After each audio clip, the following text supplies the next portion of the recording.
வணக்கம். இன்னைக்கு secret reflections episode 5. ஒரு பழமையான கோயில், ரொம்ப சக்தி வாய்ந்த ஒரு கோயில். It's a metaphysical space again. அப்படிப்பட்ட ஒரு கோயில் பற்றி தான் நான் பேச போகிறேன். கும்பகோணத்துலேருந்து 10 கிலோமீட்டரில் முளையூர் இருக்கிற ஊரில் தர்மபுரீஸ்வரர் அப்படின்னு சொல்லிட்டு ஒரு கோயில், ஒரு சிவன் கோயில். சோழர்களால் கட்டப்பட்ட ஒரு கோயில், 1000 வருஷத்துக்கு மேலே பழமையான ஒரு கோயில்.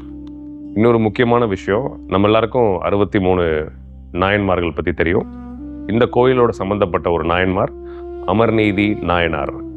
ஸோ அதனால் ஒரு சக்தி வாய்ந்த ஸ்தலம்.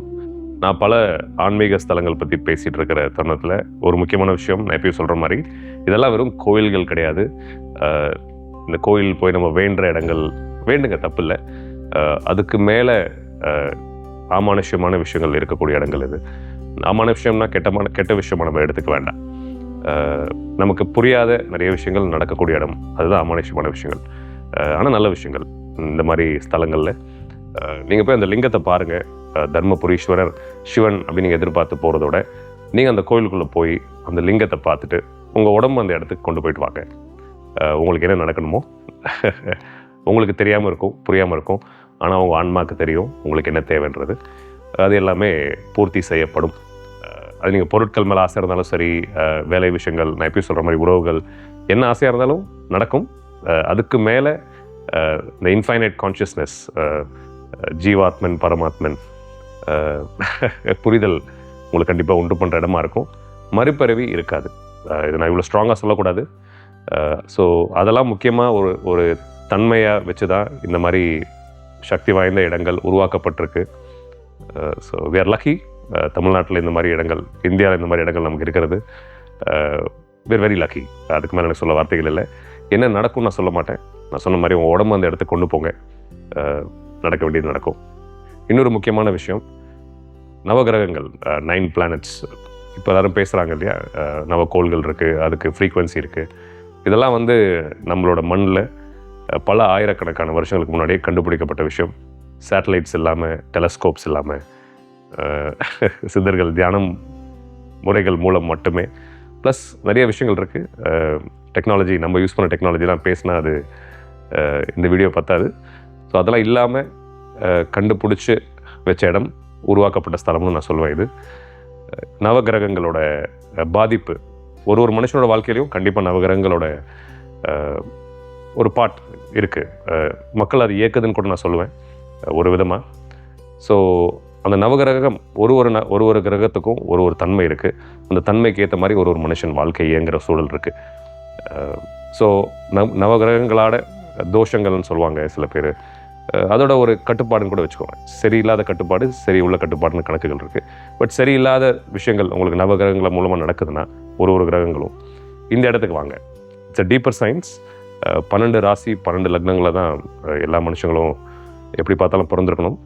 based on the 24 hour cycle and monthly cycle as well. So உங்கள் உடம்பு இந்த இடத்துக்கு கொண்டு வாங்க. உங்களுக்கு சம்மந்தப்பட்ட லிங்கங்கள் இருக்குது, உங்களுக்கான இந்த விஷயங்கள்.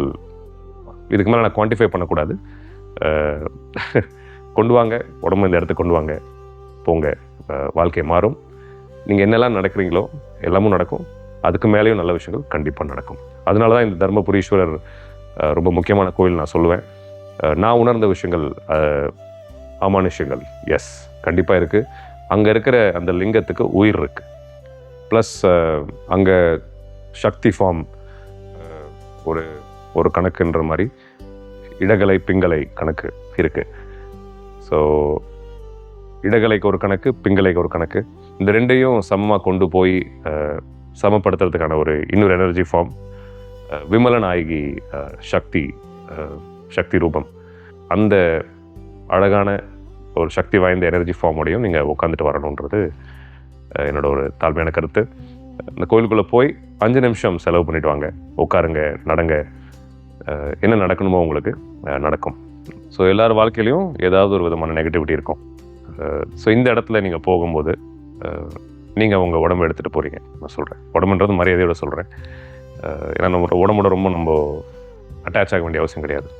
நம்ம உடம்பு கிடையாது. அது உங்களுக்கு காலம் வரும்போது புரியும். உங்கள் வாழ்க்கையில் இருக்கிற நெகட்டிவிட்டி எல்லாமே கண்டிப்பாக வெளியேற்றப்படும். நேச்சுரலாகவே உங்கள் உடம்பையும் மனசையும் ஒருநிலைப்படுத்தி அதுக்கு மேலே ஒரு பரிணாமத்துக்கு இந்த இடம் உங்களை கொண்டு போகும். ஸோ இந்த கோயிலோட சம்மந்தப்பட்டவர் தான் அமர்நீதி நாயனார், 63 நாயன்மார்களில் ஒருத்தர். ஸோ அவரோட மடம் வந்து கும்பகோணத்துக்கு பக்கத்தில் திருநல்லூர் அப்படின்னு சொல்லி ஒரு ஊரில் இருக்குது. ஸோ அமர்நீதி நாயனார் அவரை பற்றி ஒரு முக்கியமான விஷயம் நான் சொல்லணும் உங்களுக்கு. முக்கியம் சொல்கிறதோட அவர் எடுத்துக்காட்டாக இருந்த ஒரு மனுஷன். சரணாகதி நம்ம எல்லாரும் பேசுகிறோம் இல்லையா, சரண்டர்னால் உடனே எல்லாருமே ஈகோயிஸ்டிக்காக நான் எதுக்கு என்னை குறைச்சி சரண்டர் பண்ணணும். ஸோ சரணாகதி ஒரு வார்த்தைன்னு சொல்கிறதோட அது ஒரு தன்மை. அந்த தன்மையோடு நம்ம இருந்தோன்னா நம்ம எதிர்பார்க்காத விஷயங்கள் நிறையா, ரொம்ப அழகான விஷயங்கள் எல்லாமே, இன்ஃபேக்ட் ஹோல் யூனிவர்ஸ், காஸ்மோஸ்ன்னு சொல்கிறீங்க இல்லையா, எல்லாமே நமக்கு கிடைக்கும். ஸோ இந்த கோயில் வரும்போது ஒரு சரணாகதி அப்படின்ற ஒரு தன்மையோடு வாங்க. நான் சொல்கிறேன்றதுக்காக கிடையாது, வந்து பாருங்கள். இதுதான் நடக்கும் நான் சொல்ல மாட்டேன், பட் உங்களுக்கு என்ன நடக்கணுமோ ரொம்ப அழகாக நடக்கும். நீங்கள் எதிர்பார்க்குற விஷயங்களுக்கு மேலேயும் நடக்கலாம். ஸோ இந்த கோயில் கட்டப்பட்டிருக்குன்னா வெறும் பில்டிங் கிடையாது. இது எல்லா இடத்துலையும் கோயில் கட்ட முடியுமானா அதுவும் கிடையாது. முக்கியமாக இந்த மாதிரி பழமையான கோயில்கள் ஒரு ஜாமெட்ரிக் கால்குலேஷன் இருக்குது. நீங்கள் சேட்டலைட் கோஆர்டினேட்ஸ் எடுத்து பார்த்தீங்கன்னா, லாட்டிடியூட்ஸ் அண்ட் லாங்கிடியூட்ஸ் போட்டு பார்த்தீங்கன்னா யூ வில் அண்டர்ஸ்டாண்ட். எல்லா இடத்துலையும் ஒரு சக்தி வாய்ந்த ஒரு நீங்கள் போனால் இறைத்தன்மை உணர வைக்கிற ஒரு தருணமாக அது உருவாக்கப்பட்டிருக்கு. உங்களுக்குள்ளேயே இறைத்தன்மை இருக்குது, அது இந்த இடங்கள் உணர வைக்கும் நான் சொல்லுவேன். இன்னொரு முக்கியமான விஷயம், கோவிலுக்கு போய் நம்ம கடவுளுக்கு ஏதாவது கொடுக்கணும், காசோ பொருளோ கொடுத்தா தான் அந்த கடவுள் அருள் கிடைக்கும்ன்ற ஒரு எண்ணம் இருக்கு இல்லையா, சிந்தனை இருக்கு இல்லையா. நான் ஒரு அன்பை சொல்லிக்கிறேன் இந்த விஷயத்தில். இந்த கோயில் முக்கியமாக கோவிலும் இந்த அமர்நீதி நாயனாரோட நீங்கள் கதை புராணங்களில் பார்த்தீங்கன்னா உங்களுக்கு புரியும்.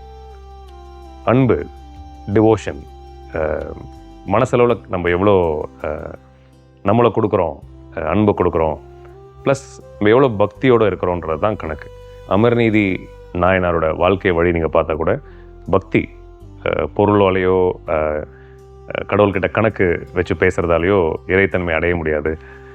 ஸோ பக்தி, முழு அர்ப்பணிப்பு, டிவோஷன் இருந்தால் நீங்கள் போய் கடவுள் அடையலான்றது தான் அவரோட வாழ்க்கை முறை. இந்த சேக்ரெட் ரிஃப்ளெக்ஷன்ஸோட நோக்கமே நம்ம எல்லாருக்குள்ளேயும் அந்த இறைத்தன்மை இருக்குது, எல்லா உயிரினங்கள்லேயும் அந்த இறைத்தன்மை இறைவன் இருக்கார். ஸோ அதெல்லாம் நீங்கள் உணரணும். உணர்றதுக்கு இந்த மாதிரி ஸ்தலங்கள் கண்டிப்பாக உங்களுக்கு உபயோகமாக இருக்கும், உணர்த்தும். ப்ளஸ் உங்கள் வாழ்க்கை கண்டிப்பாக ரொம்ப நல்லா இருக்கும். நீங்கள் எவ்வளோ தெளிவு இல்லாமல் இருந்தாலும், குழப்பங்கள் இருந்தாலும், எவ்வளோ நெகட்டிவாக ஒரு சிச்சுவேஷன் இருந்தாலும், இந்த மாதிரி பவர்ஃபுல் ஸ்பேஸஸ்க்கு வாங்க. இது அப்பாற்பட்ட ஒரு விஷயம், மதங்களுக்கு அப்பாற்பட்ட விஷயம். These are energy centres. வாங்க, உங்கள் வாழ்க்கையை மேம்படுத்திக்க என்னையும் இந்த மாதிரி நல்ல இடங்களையும் உபயோகப்படுத்திக்கோங்க. உங்களுக்காக தான் இவ்வளோ விஷயங்கள் பண்ணுறது. நீங்கள் நல்லா இருக்கணும், நல்லா இருப்பீங்க.